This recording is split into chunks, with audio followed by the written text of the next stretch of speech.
तो हेलो दोस्तों, नमस्ते सत साहिब। तो आपका स्वागत है एक और नई वीडियो में। आज का टॉपिक है शेख फरीद। परमात्मा उन्हें आके कैसे मिलते हैं, अपने तत्व ज्ञान से परिचय कैसे कराते हैं। फुल वीडियो वॉच करना, एक लाइक, एक कमेंट और चैनल के नोटिफिकेशन बेल को ऑन कर परमात्मा देना। के पाने के लिए आपको संत रामपाल महाराज इन जी महापुरुषों ने राज त्याग दिए और कैसी कठिन तपस्याएं की। जैसे शेख फरीद जी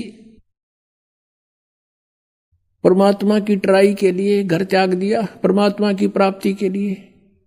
जैसा भी कोई गुरु मिला उसके आधार से साधना सिर धड़कीबाजी लाकर शुरू कर दी। गुरु जी तपस्वी था, उसने तप की माध्यम बता दिया और शिष्य ने गुरु की बात पर अटल रहना पड़ता है। लेकिन वो नकली गुरु थे, लेकिन चेले असली थे। उन चेलों ने गुरुजी के बताए हुए मार्ग से 12 वर्ष तक कहते कुएं में उल्टा लटक के ऊपर न पैर बांध के शर नीचे न करके 12 वर्ष तपस्या की। और 12 वर्ष में 50 किलो अन्न खाया था। 50 किलो 12 वर्ष में। अपनात्मा एक आदमी का आहार पहले तो 1 किलो था डेली का, एक समय का। और उस समय 12 वर्ष को 312 को 365 से गुणा करो और उधर से इनके ग्राम बना लो 50 किलो के। कितने बने, कई ग्राम डेली का उसको इससे माया है। और जिस कारण से इसलिए अनाहार कम करता था कि मैं भक्ति में आलस ना बन जा, जीर्ण शीर्ण शरीर हो गया और अंत में अस्थि पंजर शेष रह गया। कौव्या ने सोचा यो कोई आदमी मर गया फांसी खा के, और वो उसकी आंख निकालने के लिए आगे। तब शेख फरीद ने सोचा भगवान मिला नहीं, अंत शरीर का हो गया, कौवे आंख खा लेंगे और भगवान कैसे देखूंगा। और पूरा मुसलमान धर्म कहता भगवान तो बेचून है, निराकार है, या उल्टी आंख है। कहते कहें कुछ और करें कुछ। हम सभी ऐसे कह रहे थे। पवित्र बाइबल में परमात्मा लिखा मनुष्य दृश्य है, मनुष्य जैसा उसने मनुष्य को अपने जैसा बनाया। पवित्र कुरान शरीफ में लिखा है कि परमात्मा ने 6 दिन में सृष्टि 7वें दिन तख्त पर जा बैठा। और पवित्र वेद बताते परमात्मा मनुष्य दृश्य है, निराकार है। वो वहां से गति करके आता है, सतलोक में ऊपर रहता है, सतलोक के अंदर निवास करता है।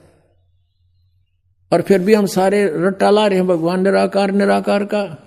और किसी भी सिख ईसाई से पूछ लीजिए, उसे पूछिए कि भगवान कैसा है, वो कहेगा गॉड इज फॉर्मलेस, परमात्मा निराकार है। और पवित्र सदग्रंथ बताते हैं उसका शरीर है, मनुष्य दृश्य है, उसका नाम कबीर है। अब यह आर्ट इसके थी पुण्यात्मा वाजिद के, मुसलमान धर्म में जन्म था। फिर भी फकीरों की आड़ लेकर के साधना शुरू की। अब जब उसने ये देख लिया भगवान मिला नहीं, शरीर अंत होएगा, अब कोई विकल्प नहीं, कौवे आंख खा लेंगे, फिर मैं मर जाऊंगा तड़प के। तब उसने कहा कि हे कौव्यो, धीरे धीरे बोला। अब बोला तो वो कौवे उड़ गए। उन्होंने सोचा तो मर गया कितना। ये कहा कि भाई मेरे शरीर पर कहीं मांस बचा हो, मांस खा लो, पर मेरी आंखें मत छेड़ना, आंखें मत खाना, मुझे भगवान के दर्शन की आशा है। न्यों कहकर फूट कर रो पड़ा। पुण्यात्मा बिना प्रेम पावे नहीं, चाहे करोड़ समाधि ला। अब भगवान के प्रति उसमें प्यार उमड़ गया कि भगवान मिला नहीं, शरीर रहेगा नहीं, आंखों से आंखें जाती रहेंगी, भगवान आ भी गया तो मैं देखूंगा कैसे। उसी समय परमात्मा ने क्या किया, उसका रस्सा पकड़ के बाहर खींच लिया। कबीर परमेश्वर वहां पहुंच गए, अल्लाहू अकबर, और उसको पकड़ के बाहर निकालने लगे रस्से से, जैसे बाल्टी बाहर निकालते हैं पानी की भरी हुई।